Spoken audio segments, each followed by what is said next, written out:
Welcome to the Torah of Rabbi Immanuel Bernstein. We are back in the sheer business, B'Shah Tova, and of course the Parsha of Shoftim always inaugurates the month of Elul, and Elul is a magnet of sorts, as we know, for allusions, Rosh Tevos, Ani L'Dodi, V'Dodi Li, Ishlirei Ehu, Matones Levyonim. There's a lot of Aleph, Lamed, Vav, Lamed, and all of them, all rivers are heading towards the Sea of Elul and giving us an insight and orientation for these special period. But there was a remez that I was alerted to actually on Friday evening. I did not manage to track down the source itself, but it was cited for me as having been said over by Rav Moshe Shapiro Zatzal, which means it's legitimate. And the remez is from the well-known pasuk that we say every day: Uval et Zion Goel u'leshavei pesha v'Yaakov ne'um Hashem. That's Uval et Zion. Where is Elul in these words? If you look again, Uval et Zion Goel. So Goel, the final two letters are Aleph Lamed. And then the next word, U'leshavei pesha, the first two letters of U'leshavei are Vav Lamed. So the Aleph Lamed of Goel and the Vav Lamed of U'leshavei give you Elul. More than that, I wasn't told, as if to say, what is the significance and what is the meaning behind this? But I believe that one may say the following. Elul is an interesting time for other reasons. As we know, in the lead up to Tisha B'Av in the 3 weeks, so we have 3 haftarahs of calamity, what are known as Tlasa de Puranusa, the 3 of Puranos, of calamity. And then we have, following from Nachamu onwards, we have 7 haftarahs of comfort known as the Shiva de Nechemta. And I believe many people, as far as the flow is concerned, are familiar with those 2 groups, the 3 of Puranos and then the 7 of comfort and consolation. And that's your special haftarahs. But interestingly, there is another set of haftarahs which is mentioned in the same source. All of these come from the Psikta, which is a collection of Medrash, and the Psikta is cited by Tosfos in the end of Maseches Moed Katan. And there, a third group is identified. We have the 3 Puranos before Tisha B'Av, the 7 of comfort after Tisha B'Av, and then Tarti de Tiyufta, 2 of Tiyufta, Teshuvah, 2 haftarahs of Teshuvah.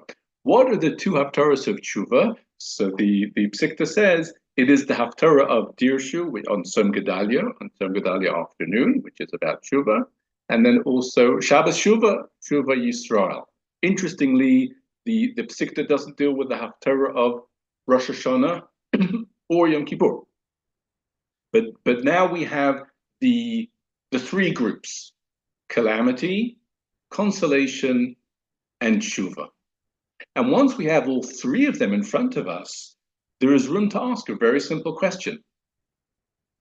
We know, Rambam states, it's based on the Gemara, that all the good things that we're looking forward to in the future are contingent upon the Jewish people doing Teshuvah. That is the simple reading of the Psukim in Parshas Nitzavim that we'll get to quite soon. Rambam says, Ein Yisrael nig'olin ela mitoch Teshuvah.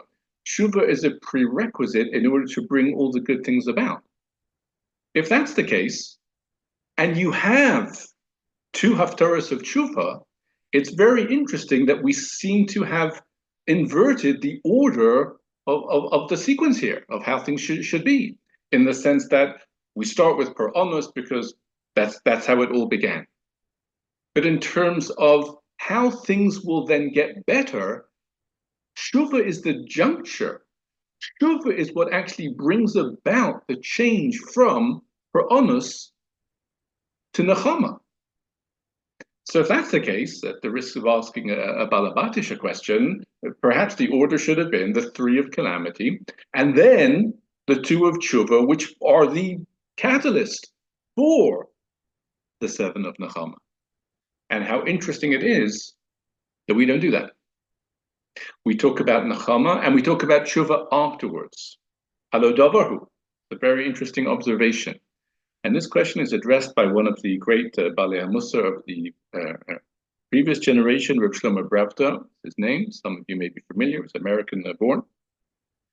And in his Sefer Yemei Ratzon, he says something very interesting. In order for Teshuvah to work, one thing above all needs to be clear to the person, and that is that things can get better. Things can and will get better through Teshuvah. It's possible for a person on a personal level to reach a situation where they're not sure if they can ever better their situation. So they have this tool called Teshuvah, but how can they use it if they don't really have much confidence in it that they're certainly not going to optimize it or perhaps even use it at all? And the same can be true for the Jewish people. The Puranos of the Jewish people have been many and profound, which might lead the Jewish people to a state of national despair at some stage, as if to say, this is it, and to lose sight of a better future, of the ultimate geula, and so on. So if you talk to them about Teshuvah, it's falling on deaf ears, largely because they're not interested in bettering their situation if they don't think that it really can get any better.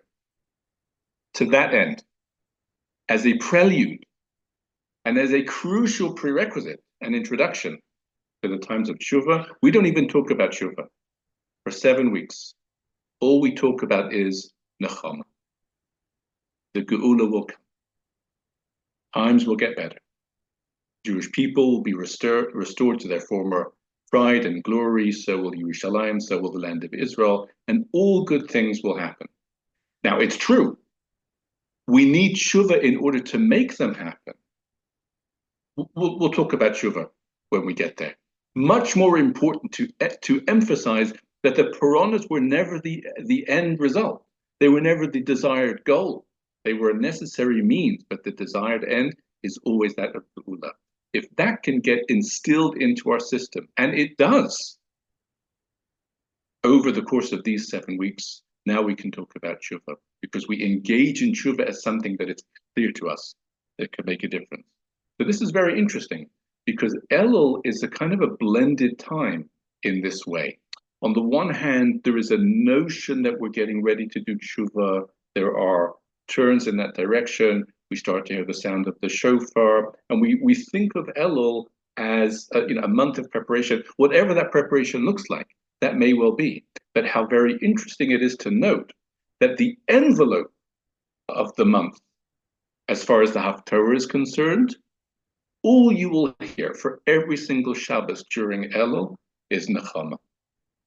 Kumi Ori, Kiva Orech, His Ori, His Nari Me'afar Kumi. That's all you hear, because the encouragement to look towards the future is indispensable before you even set about the work of bringing that future about through our Teshuvah.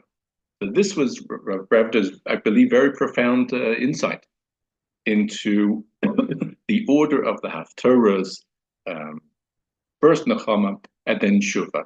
And I wonder, therefore, going back to our Remez, our Elul Remez, where we have the first 2 letters of Elul are in the word Goel. And then the second 2, the Vav Lamed, are in Ulashavi Pesha. In a sense, that really sums up what we've been saying. The Pasuk itself is very interesting. The Pasuk talks about Geula before it talks about Teshuvah. Uva L'Tzion Goel. The Geula will come. Now, is Teshuvah necessary? Absolutely, but it's mentioned second. First things first, Geula will come. Okay, now make it happen. Ula Shavi Pesha, because that's where where things are headed. So the very atmosphere of Elul, which emphasizes encouragement before exhortation and consolation before Teshuvah, that itself is reflected in the beginning of Elul, is in Geula. And then it leads out into Ulasha repentance. So these, I think, are wonderful sentiments to lift our spirits and encourage us to engage in these days and weeks that are coming, to fully maximize the nechama that we know ultimately is on the way, and to use the tools at our disposal through Teshuvah and so on in order to bring that about. So these are some thoughts with regards to Elul, and now let us get down to Parshas Shoftim. Shoftim by name, Shoftim by nature. The opening section of Shoftim deals with the Sanhedrin, the setting up of the Sanhedrin, and certain protocols. And I'd like to take a look at a famous section, which is in Perek Yud Zayin, and it starts in Pasuk Ches. And briefly, the pasuk describes if you have a question in halacha and you're not sure, you should go to the central Sanhedrin and talk about it with them, and they will issue instruction which you need to heed. So let us see in pasuk Yud, Perek Yud Zayin, pasuk Yud. V'asisa al pi hadavar asher yagidu lacha min hamakamahu, and then you need to act. Says the Torah, you need to act based on, in accordance with what they tell you from that place. Asher yivchar Hashem, that Hashem will choose. V'shamarta la'asos k'chol asher yerucha, and be sure, see to it, guard carefully that you do everything that they instruct you to do. And Pasuk Yud Aleph continues. Pasuk Yud Aleph of Perek Yud Zayin. Al pi Torah asher yerucha, based on the Torah that they teach you. Al mishpat asher yomer lecha, and also the judgment that they tell you, you shall do. Lo sasur, do not swerve, min hadavar asher yagidu lecha, from the thing that they tell you, yamin usmal. So these two sukkim lay out in quite a detailed way, in fact, the requirement to heed the words of the Sanhedrin in what they say. And in fact, what the words that we just read actually contain 2 of the 613 mitzvahs, because it begins by saying ve'asisa al pi hadavar asher yagidu lecha, which is a positive commandment. You shall act in accordance with what they say. And then the famous lo sasur, do not swerve, do not depart from what they say, is a lo saseh. So this is lo sasur, to listen to the Sanhedrin and not to deviate from those words. The crucial question that needs to be addressed here is which words specifically of the Sanhedrin are included in these mitzvahs. And in order to understand the question, let us preface with the type of things that the Sanhedrin will deal with, because actually they deal with 3 areas of instruction. And our question will be, how many of those 3 areas are part of what the Torah is talking about when the Torah itself instructs you to listen to the Chacham?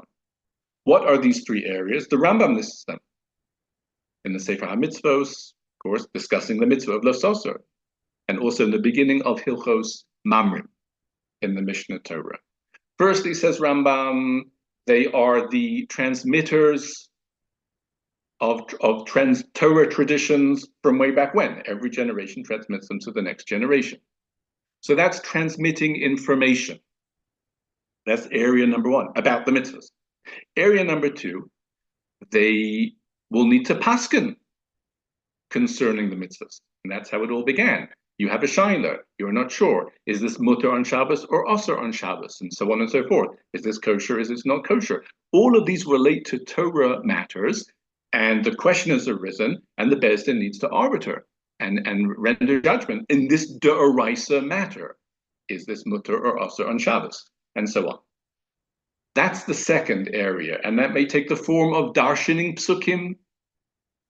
And when they darshan psukim, those drashas have themselves the force of din de'oraisa, the expositions on the psukim.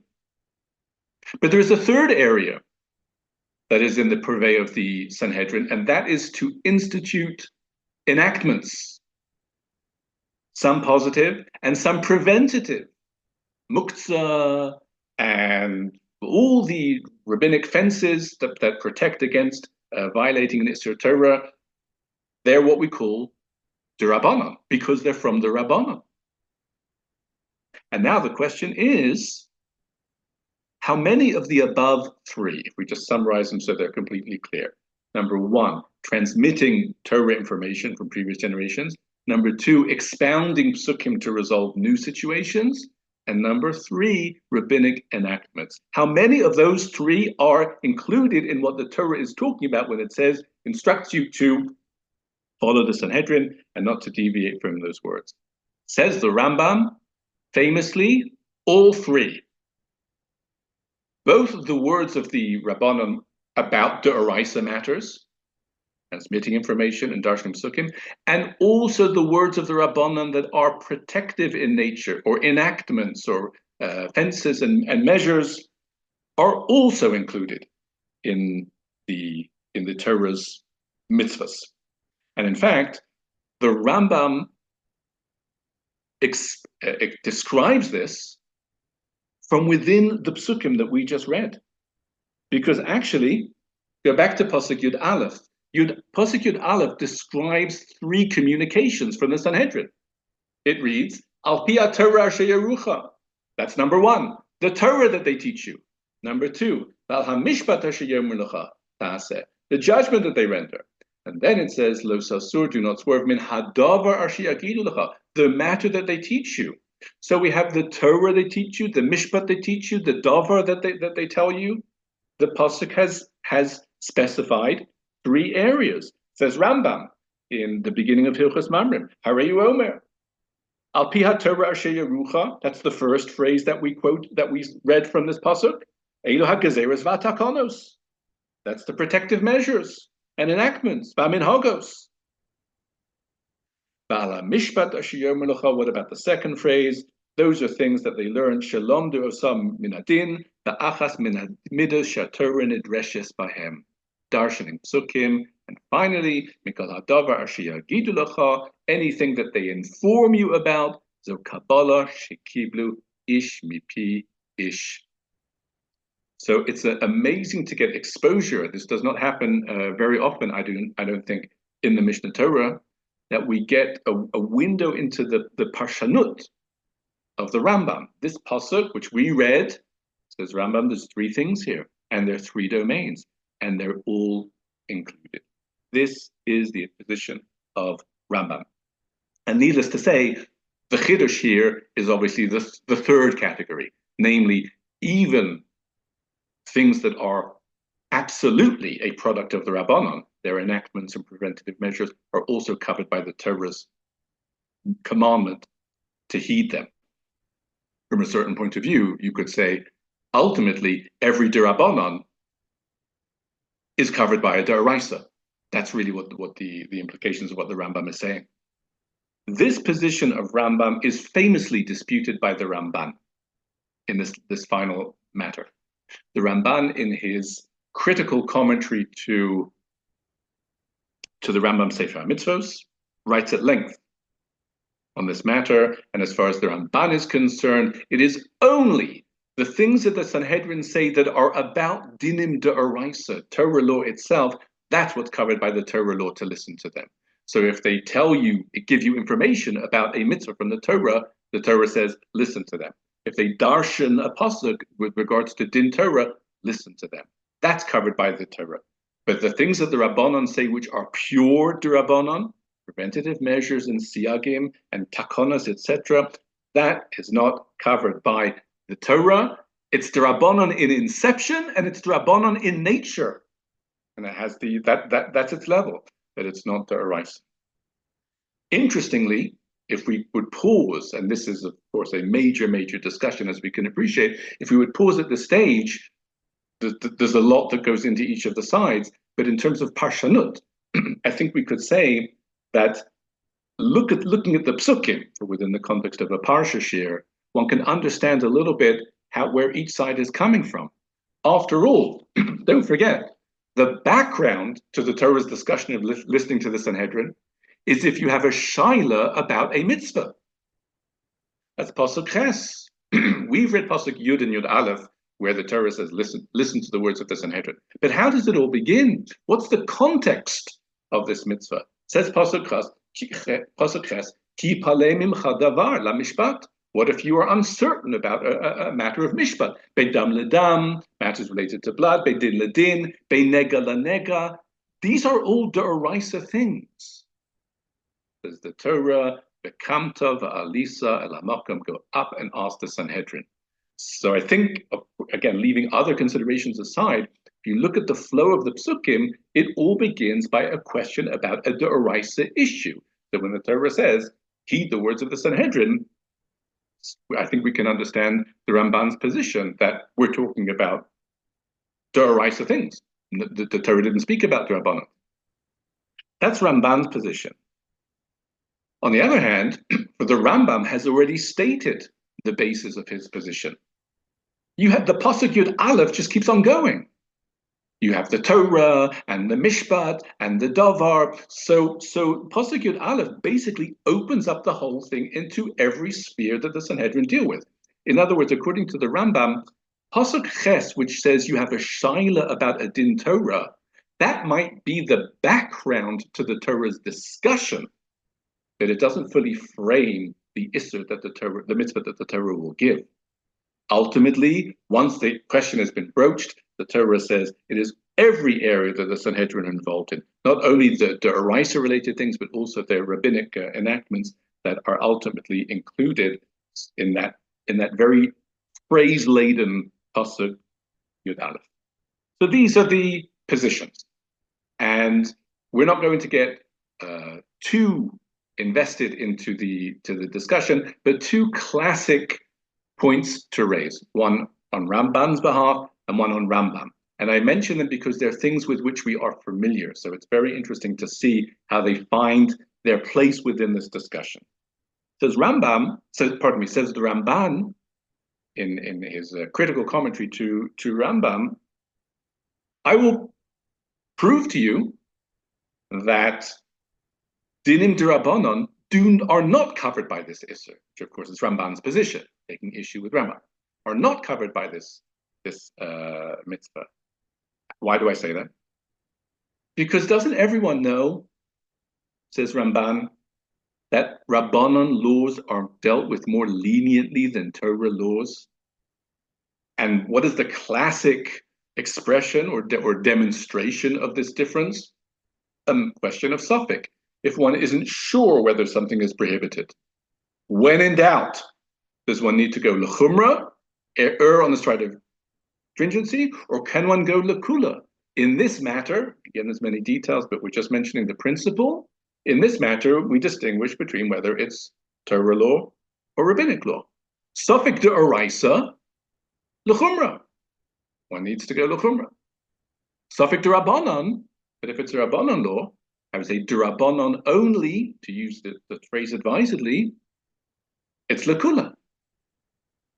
Says Ramban, but according to the Rambam, every rabbinic law is underwritten by a Torah law. Because as soon as the Rabbanan say this is the halacha, the Torah says, and listen to them.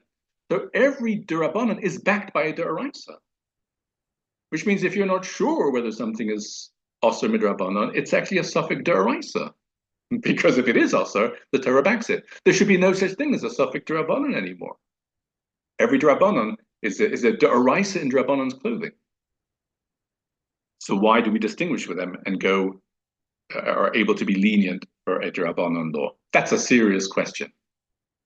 And the classic answer which is given, there's more than one answer, but the classic answer that's given is to be found in the writings of the Tashbats, Rabbi Shimon ben Tzemach, in his commentary Zohar Harakia on the mitzvahs. And the Tashbat says, it's true. In principle, as far as the Rambam is concerned, every d'Rabbanan is actually a d'oraisa, as Rambam says, which means in a case of suffix, one should go l'chumra even for d'Rabbanan, because it's a suffix d'oraisa. It's the Rabbanan themselves that stipulated that their own laws should be dealt with differently than natural Torah law. They did not avail themselves of the D'oraisa backing in the case of Suffolk. They stipulated, in order to distinguish their laws, which are, albeit backed by the Torah, but their inception is with the Rabbanon, not to be confused with natural Torah law. It's the rabbis themselves that made that distinction. With actual Torah law, you have to go l'chumrah in the case of that. But with our laws, we will not insist that you go l'chumrah. On the contrary, we are telling you that it's acceptable. So if the Rabbanon stipulated, so there's no Isser anymore. And why did they do this? The Ksava Kabbalah, because don't forget, this ties into a position of the Rambam elsewhere, namely the prohibition of Baltosif, not to add on to the Torah. As far as the Rambam is concerned, part of the prohibition is if you would say that this is natural din Torah when it isn't, if you would take something that's osir min Rabbanon and make like it's actually osir from the Torah itself assered it, that's Baltosif. You've added on. Says Rambam, for example, the Torah forbids to cook meat and milk, but the Torah does not prohibit cooking poultry and milk. The rabbis did, and it's osir. But if a person would say that the Torah forbade poultry with milk, he violated Baltosif. Amazing. He might think he's a big tzaddik. He might think he's done a service to the Jewish people by telling them that the Torah forbade it. He's actually violated an Isser called Baltosif. He's added onto the shape of natural Torah law. Therefore, in order to preserve very clearly the distinction between what's natural Torah law, what's Rabbanon law, the rabbis themselves made this caveat that within the case of Suffolk, for Rabbanon, you go l'kula. Let it be known that this is Rabbanon in inception. When we insist on it, the Torah backs it. The Torah backs it, indeed. But that is the classic response to Ramban's question from Suffolk de Oraisa l'chumra, Suffolk de Rabbanon. But the Rambam has his own proof. And this, again, is something that we all experience on an annual basis. It's a discussion in the Gemara about Chanukah lights. Everyone knows that just before you light your menorah, you say, Baruch atah Hashem, Asher kiddishanu b'mitzvosav v'tzivanu lahadlik ner shel Chanukah. Amazing. We say Hashem commanded us to light the Chanukah lights. Now, the Gemara itself asks a simple question. Did he? In other words, last we heard, Hashem's commandments are in the Torah. Chanukah is way after the Torah. Hashem never addressed the question of Chanukah. It's D'Rabbanan in nature. So how can we make a bracha that Hashem commanded us to light the Chanukah lights? It's a very important question. I mean, I'd let the person light the menorah before broaching the issue with them, but it's important to confront this. And the Gemara does. And the Gemara says, you know where Hashem commanded us to light the menorah? When he said, our pasuk, lo sasur min hadavar asher yagid lecha, the Torah backs every enactment of the Rabbanan. And therefore, as Rambam himself lays it out, Hashem did not directly tell you to light the menorah, but he did command you to do so indirectly because he commanded you to listen to the rabbis who said to light the menorah. That's the pshat in the bracha. But that would seem to indicate quite clearly that the rabbis themselves, that the Torah itself also covers the prohibition of lo sasur and the mitzvahs of listening to the Rabbanon also cover the rabbinic aspects. In case you're worried that the Ramban does not have a response to this proof, he does. We're not going to go into it, but these are some of the highlights from the major sugya of lo sasur. The only thing that needs to be remains to be discussed, at least in terms of our own comprehensive discussion, is what type of rabbis are we talking about? Meaning, what type of chachamim? Who is included? And the background to this is that the Torah, again, when it presents this, says you shall go up to the place that Hashem has chosen. It's talking about the central location of the Sanhedrin. And then the Torah says you need to listen to what they say. Do not swerve from what they tell you to do. And that is why the Rambam, in a number of places, always specifies that the Torah obligation to listen to the Chachamim is talking about the Beis Din Haggadol Shebiyushalayim, or the Beis Din Haggadol, the Great Sanhedrin. It should be noted, and it is known, the Sefer HaChinuch, who generally follows the Rambam, often follows the Rambam. This regard, the Sefer HaChinuch says, any Chacham in any generation, if he's a Talmud Chacham, a Torah person, is covered by the Torah mitzvah of Lo Soser. The Rambam does not say that. The Rambam says that it's the Beis Din Haggadol. They're the types of Chacham that we're talking about, which is very interesting. That is what the Rambam says in 3 places, in the Sefer HaMitzvos, in Hilchos Mamrim, and also in the Moreh Nevuchim. But interestingly, there is one final place where the Rambam talks about this, and he seems to expand the scope beyond the Sanhedrin. And that is in his introduction to the Yad HaChazaka, the Mishnah Torah. And there the Rambam starts to talk about the Shas, Gemara, Talmud Bavli. The Rambam says that any halacha which is agreed upon in the Talmud Bavli is bound by the prohibition of Lo Soser. So that's very interesting. The Talmud Bavli was sealed and written and redacted there's no Sanhedrin anymore. And still the Rambam says the halachas that are agreed upon in the Gemara, in the Shas, are covered by the prohibition of Lo Soser. How can it be? They're not a Beis Din Haggadol. Says Rabbi Chonon Wasserman, a Kuntras Divrei Sofrim, according to the Rambam, the Gemara is the Beis Din Haggadol. It is the Sanhedrin, because the Rambam famously is of the opinion that the collective or consensus of Chachamim in any generation actually have the power of Beis Din Haggadol. The Rambam says this in his famous discussion of whether smicha can be reinstituted. Smicha, that is to say, the original smicha, capital S, the unbroken chain of transmission from Moshe Rabbeinu, Hashem to Moshe, Moshe to Yeshua, until smicha was discontinued at some point in the Gemara in the first 2 or 3 generations, and then we don't have it anymore. And if you don't have it anymore, you can never get it back because it needs an unbroken chain. But according to the Rambam, you can get it back. It can be jump-started, so to speak, because if all of the Chachamim will get together and decide that so-and-so should receive smicha, he will then have smicha, and then he can give smicha to other people. This was famously embarked upon in Sfat in the 1500s. We've discussed that on other occasions. But says Rabbi Chonon Wasserman, what do you see from this view of the Rambam? That the consensus of the Chachamim, the collective Chachamim, in any given generation, have latent power of the Beis Din Haggadol. And therefore, it shouldn't be surprising that the Rambam says that the halacha that's agreed upon in the Shas would be covered by the mitzvahs of Lo Soser, even though he normally says that that's only for the Beis Din Haggadol. The Shas has the power of Beis Din Haggadol for reasons that we say.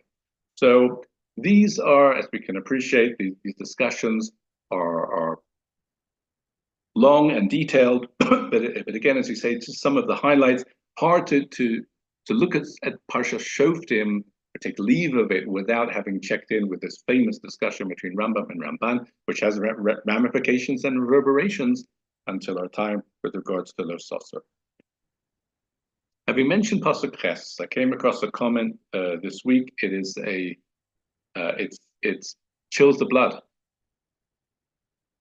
And it was said 100 years ago, but it's one of those things that could have been taken from the headlines of any day in the last 2 years and beyond. It's almost it was written for the times in which we live, and it takes us back to Pasuk Ches, and we'll read the Pasuk Perek Yud Zayin Pasuk Ches. Ki palei mimcha davar lamishpat. If you are in wonder, uncertain about a matter of mishpat, in whatever area it may be, ben dam ledam, whether it's matters relating to blood, there's many halachas that relate to blood, tuma and tara, etc. Ben din ledin, right, different rulings, again, if it's in that area. Ben nega lenega, we know there's different afflictions, there's tzaras, etc.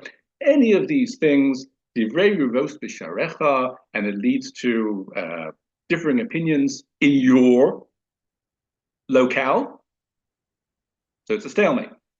So then you need to take recourse to the higher authority of the central Besdin. Bekamta va'alisa el hamokom asher yibchar Hashem Elokecha bo.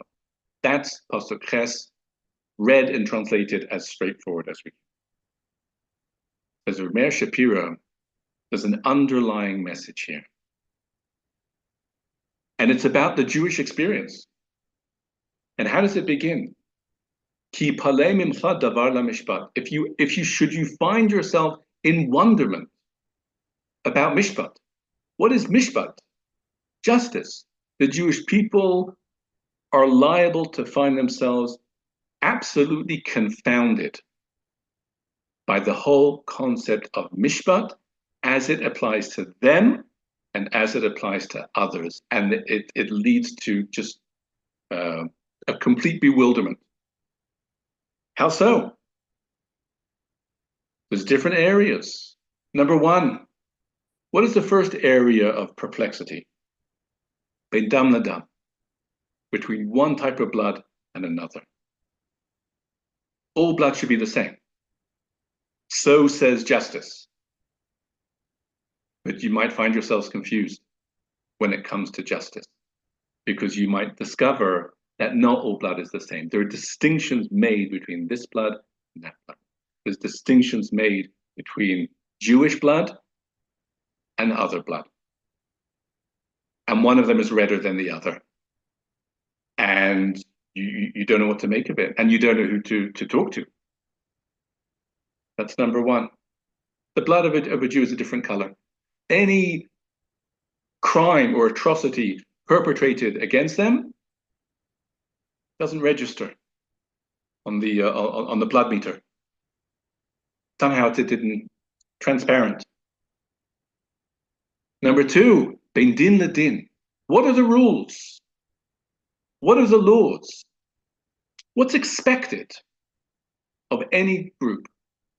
The answer is it depends. Who are you? Are you a Jewish group? Are you a Jewish country? Or are you other? Because the rules could be different. And that's just how it is. How are you meant to engage with the enemy? How many precautions are you meant to take? How much are you expected to take care of them more than they even take care of themselves? What's considered acceptable? The answer is, before we answer that question, who are we talking about? You, the Jewish people, or someone else? Because you have to understand there's a different answer for depending. In din ledin, what's the din? Depends who you are. One din for them, one din for us. Nega la nega. What is a nega? A flaw. What constitutes a flaw? Depends who you are. Our nega is not their nega. Activities that our enemies are involved in are nega with a capital N. But they're all forgiven. The Jewish people are incapable of doing the right thing. Whatever they do is a nega. Their enemies are incapable of doing the wrong thing. And they're trying. It's not helping them. They can do no wrong. The laws of what constitutes a nega are different. This is our situation. And that's how Rabbi Shapiro said it. Which means there was enough experience already in his time. This is 100 years ago, but of course, it's almost a commentary on us. And that's ki palei mimcha. You just find yourself flummoxed, bewildered. You can't work it out, and no one even needs to explain it to you. That's not part of their achrayus. Dam ledam. Explain to me how groups that advocate to protect whoever they are, unless they're Jews, because their blood is different, and you have this palginan dibura, you have this absolute dichotomy in din ledin, in nega la nega. Is there any way to explain it? Not really, but there is a certain bit of soul searching, and we're reminded of this often, but we can't be reminded of it too often. What can we do? Are you going to convince the nations of the world on whatever forums or platforms? Possibly, but unlikely. One shouldn't abdicate and completely give up. But where does it begin? What is the next pasuk? What is the next words in the pasuk? Divrei rivos b'sharecha. There are disputes in your own gates. And that doesn't make for a good situation. And that can often bring about a different climate when the Jewish people are together with themselves. Everything changes, even the way the nations of the world look at them. If the Jewish people have divrei ribos b'sharecha, and they've got their own disputes going on, they might find themselves facing other disputes, and disputes that they can't win. If ever there is a call for repair in the realm of divrei ribos b'sharecha, that's the answer that the Torah presents. It is noted that the Torah goes on to say, "V'kamta v'alisa el hamakom asher Hashem elokecha." Go up to the place that Hashem has chosen. That's also recommended. Our problems don't end there, but it is there that our problems will end, as we know. So these are impossible, I think, to overstate the profundity of this comment of Rabbi Shapira. Many things that people are thinking, if they would only express them in Torah terms, they would literally be reading this puzzle. We can't solve the world's problems, but if we start with our own problems, it's a good step in the right direction. Divrei ribos b'sharecha, so says it. Let's move on a little further in the parsha to the mitzvah of melech, and that is still in Perek Yud Zayin, Sheni. Yes. And of course, the pasuk begins, per pasuk Yudale, ki savo el haaretz, asher Hashem lokecha nosein lach, you yashavta ba, you'll settle there, v'omato asim alei melech, and you'll say, I'd like a king. And there is a famous shaila as to whether v'omarto is something that you should say, meaning, is this a mitzvah to say this? Is it a mitzvah to want a king and then appoint a king? Or is it circumstantial, situational? If you say it, here's the way to do it. That's a famous machlokas actually in the Sifrei. But regardless,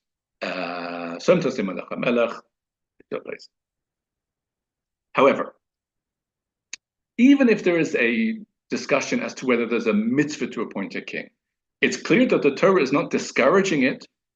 The Rambam, by the way, based on the Gemara, includes appointing a king in one of the 613 mitzvahs. The Omarta is say it. It's as it says in Sanhedrin. One of the three mitzvahs that we are commanded to do after entering the land of Israel, the first is to appoint a king. The Gemara calls it a mitzvah. But as we said, even if it's not a mitzvah, but the Torah is clearly condoning it, not in any way disparaging or discouraging. But that leads us to the famous question in Sefer Shmuel, when the people told Shmuel that they wanted a king, and Shmuel begins to castigate them and rebuke them. And HaKadosh Baruch Hu says to Shmuel, don't take it personally. It's not you they detest, it's me. It was considered to be ill-advised for the people to ask for a king. And the question is why? The Torah says it's okay. And this is the famous question which has occupied our sources from the beginning, from Chazal. And the Sifrei in our Parsha and the Tosefta in Sanhedrin both say the same thing.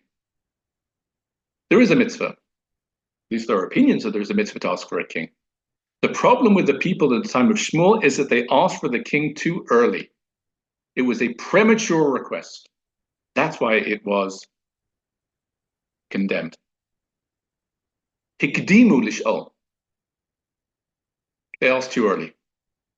And the question, of course, that we need to try and understand is, too early for what? Why is it too early? And they've been in the land for a good while. And When is the right time? And how do we know? What does it mean to be too early? And they've been in the land for over 300 years.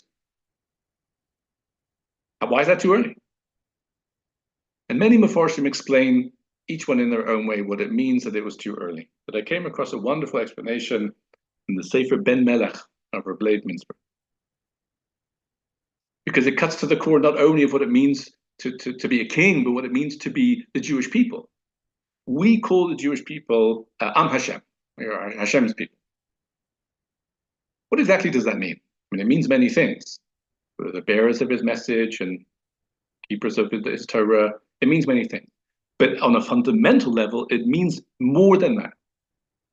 The pasuk says in Yeshaya, Hashem says concerning the Jewish people, Am zu yotzarti li, hilasi yadaberu. I formed this nation, I formed and fashioned this nation for me. Talking about the Jewish people. Every nation has been created by Hashem, but he has fashioned the Jewish people. There's a certain yitzira, formation, that Hashem says, I made the Jewish people in what they are. And part of what that means is that the history of the Jewish people can be divided into two significant eras. Number one, the era of the formation of the people, the formation and establishment of the people, and then the ongoing existence and activity of the people. But the formation stage is done by Hashem. As he says, Am zu yotzarti li. Where do we see this most dramatically? How did we begin as a nation? We actually began almost at a point of non-existence. We did not have any independence or any control, any autonomy, any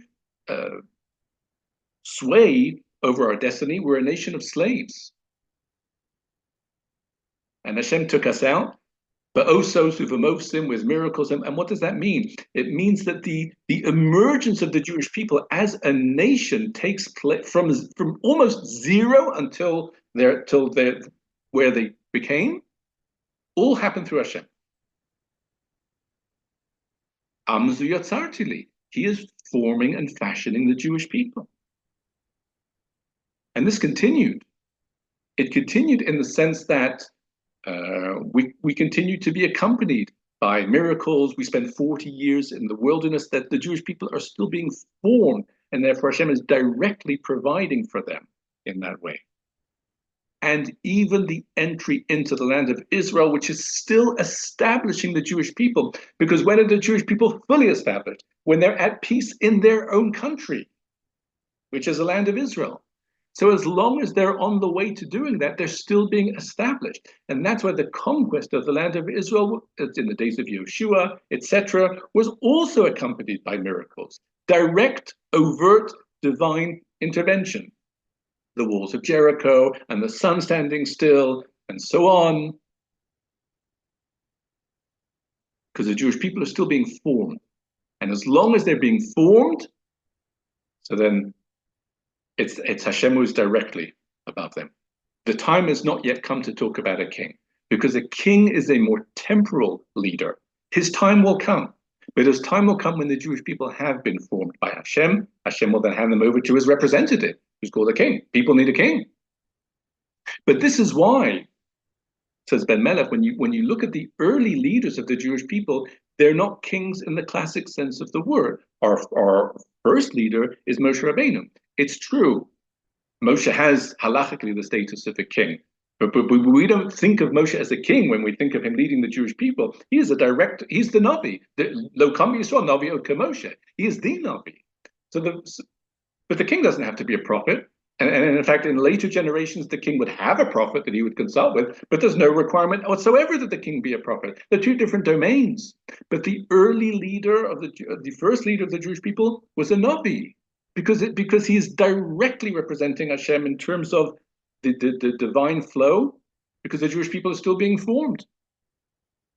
And the same is true for Yeshua. Yeshua is in many respects a reflection of Moshe. Moshe k'pnei Chama, Yeshua k'pnei Levana. Yeshua is also a Navi. And he brings the Jewish people in. He also has the status of a king, as the Rambam says, but we don't talk about him as a king. He's a Navi more than anything else. Hashem will communicate directly with Yeshua. and they're accompanied by miracles, because we're still in the case of Yetzirah. So the leaders of the Jewish people, they need to be much more in or aligned with an expression of Hashem's will as being communicated through them as Nevi'im. And so it is with the Shoftim, each one in their own way. The pasuk will always say, "Vatihi alav ruach Hashem, yad Hashem," until you get to Shmuel himself. And Shmuel is back again a Navi, and he's the leader. And we're very close now. The Jewish people are very close to finishing the conquest of the land of Israel and of fully establishing themselves. But they should have waited a little bit more. In other words, this is the understanding of the statement, the Sifrei Tosefta, that we ask too early. Why is it too early? How can that be framed or understood? And when is it the right time? The answer is it's too early when you're still being formed. As long as you're still in the process of conquering the nations of the land and establishing yourselves there, you're still being formed. It's too early for a king. And that's why Shmuel is upset when they ask for a king. And Hashem says, it's not you they detest, it's me, which is a very, very strong condemnation. But what it means in our understanding is that the Jewish people were looking to move away a little bit. They wanted to consider themselves fully formed just a little bit before they really were those years. In time it would come. When David HaMelech comes on the scene and Hashem tells Shmuel, I want you to anoint David. The time has come for the Jewish people to have a king. They're basically on the cusp of being fully established, and David can already be a king. Shaul, those 2.5 years are difficult, because we tried to almost like bring in Shabbos early. We tried to see ourselves as fully established before the time. And that's where the condemnation came. It's very interesting to consider what are the implications of, was there fallout? Were there consequences from the fact that we'd asked for a king just that number of years before Hashem judged that we really were ready? In the end, we got one. It didn't last very long. Because the asking for a king was, in a sense, ill-advised, it was also ill-fated to a large degree for those couple of years. It's interesting to consider whether there are any lasting reverberations having asked for too early, or do we say that was an unfortunate situation, but once David HaMelech has come on the scene, things proceed as usual, as if we hadn't asked before then. That is worth pondering for sure. But this is the wonderful analysis of the Ben Melech. Again, to take a phrase which really needs to be locked down when the phrase says it was too early. How can one frame the question of whether it's early or the right time, and what makes for the right time? This is his explanation based on that pasuk, and that remains an enduring message for the Jewish people. Jewish people are people that were formed directly by HaKadosh Baruch Hu, Tilasi Yosami. I'd like to, for the final few moments, move to the end of the parsha, which is the famous section of Egla Arusa.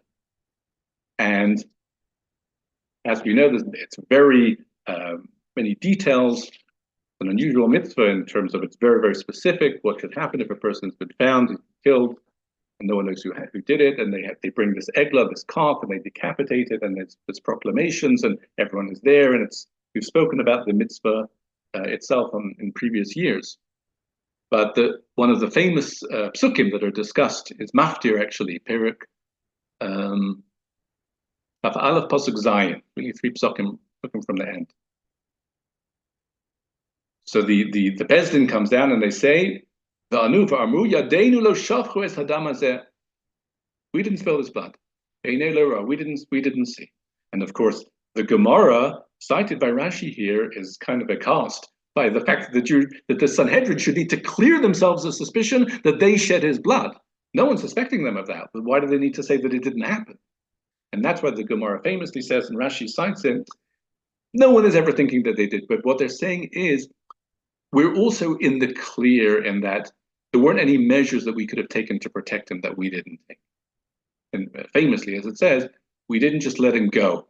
We didn't let him go without accompaniment and without food and drink, etc. He didn't just leave by himself. So it sounds like, had the Sanhedrin let him go and not accompanied him or had representatives of the community or people from the community just let him go and not given him anything and not accompanied him, that would be called shfichus damim. It's like they're somehow made him more vulnerable. And the question is how.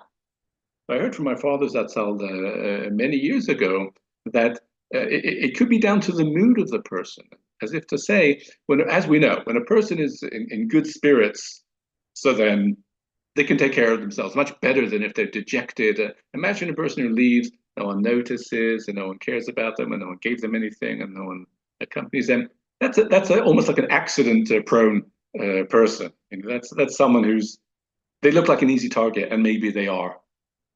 And maybe a bit of the oomph has kind of gone out of them. And maybe they could have defended themselves better had they been in better spirits.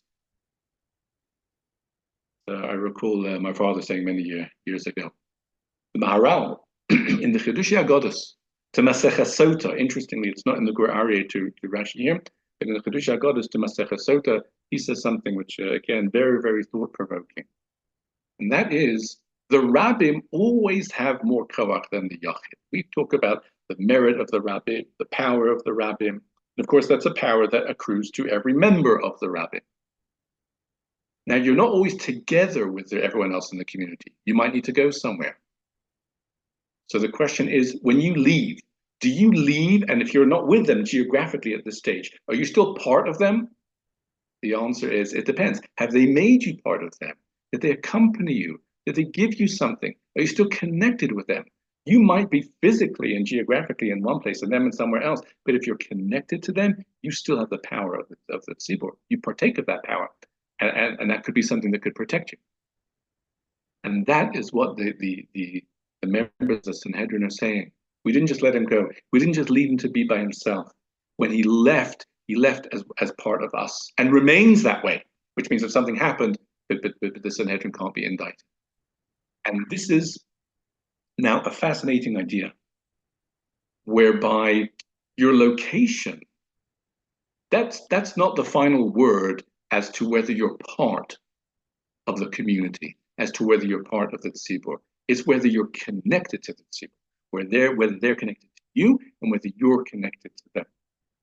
And I'm mindful of a story, and especially as we come close to days where we want to be part of the tzibur, we want to get through the Rosh Hashanah and Kippur as part of the tzibur. What does it mean to be as part of the tzibur? The Shemo famously says, based on the Gemara, that the Gemara says if there's a shipwreck and people start davening, that prayer is not called communal prayer. It's called yachid, even if there's 100 people on the boat, because it's understood that each person is thinking about themselves. So that's not a community of 100 people. That's 100 individuals. So geography is not enough. There was a time as the Mir Yeshiva was establishing itself here in Yerushalayim, this would be in the 50s, and the Bochum who used to get certain stipends and funds, they came to the Rosh Yeshiva, then Rabbi Yehuda Finkel, and they asked if there was more money available, because they just felt that they needed like a little bit more for basic expenses, not luxuries, but they asked for a raise, so to speak. And is there more money? Does the yeshiva have more money? And Rabbi Yehuda said to them, the yeshiva does have more money, but I can't give it to you because the yeshiva has other projects and it's needed for those things. So I'm sorry, but that's how it is for now. But one of the Bochrim kept going and said, actually, the Rosh Yeshiva should know that halachically he is bound to give us the money. He's required to give us the money. Why? Because the Rosh Yeshiva is a bigger Talmud Chacham than us. But there's 50 of us and there's only one of the Rosh Yeshiva. So the halacha states you always follow the majority. So we're the majority. So the halacha requires the Rosh Yeshiva to give us the money. I don't know if you could get away with saying that to a Rosh Yeshiva nowadays, but these are back in the day when the Bochum were, and both Rosh Yeshiva, they're all Litvaks, so this was acceptable. So that's the charge. The Bochum are the Rabbim. So is the Rosh Yeshiva bound to give them the money? Rabbi Yehuda said to them, I have to tell you, it's not true. I'll tell you why. Each of you, and again, legitimately, each of you wants more money. But I put it to you, there's 50 of you, but when each of you is asking, they're asking for themselves. That makes you 50 Yechidim. I'm only one person, but I'm keeping the money for the whole yeshiva. And because I'm keeping the money for the whole yeshiva, so that makes me the rabbi, and the halacha is like me. And it's such an insight as to what it means to be part of a community and to be part of it means to have the interests of the community at heart, to have their well-being at heart. What better way to echo the sentiment of Rav Shapiro, Divrei Ribos B'Sharecha, what better way to enter these days than in that way? As if to say, connected to the tzibur, to think outside of ourselves, as we do in the days coming. We should want what's best for ourselves. We should want what's best for our community and for the entire Jewish people. They should all have a kasima tova, which is things that we start to already think about at this time, and we should soon witness for the entire Jewish people, every part of that people, the Siras Tovos, Yeshuas Machon Yaakov. Amen.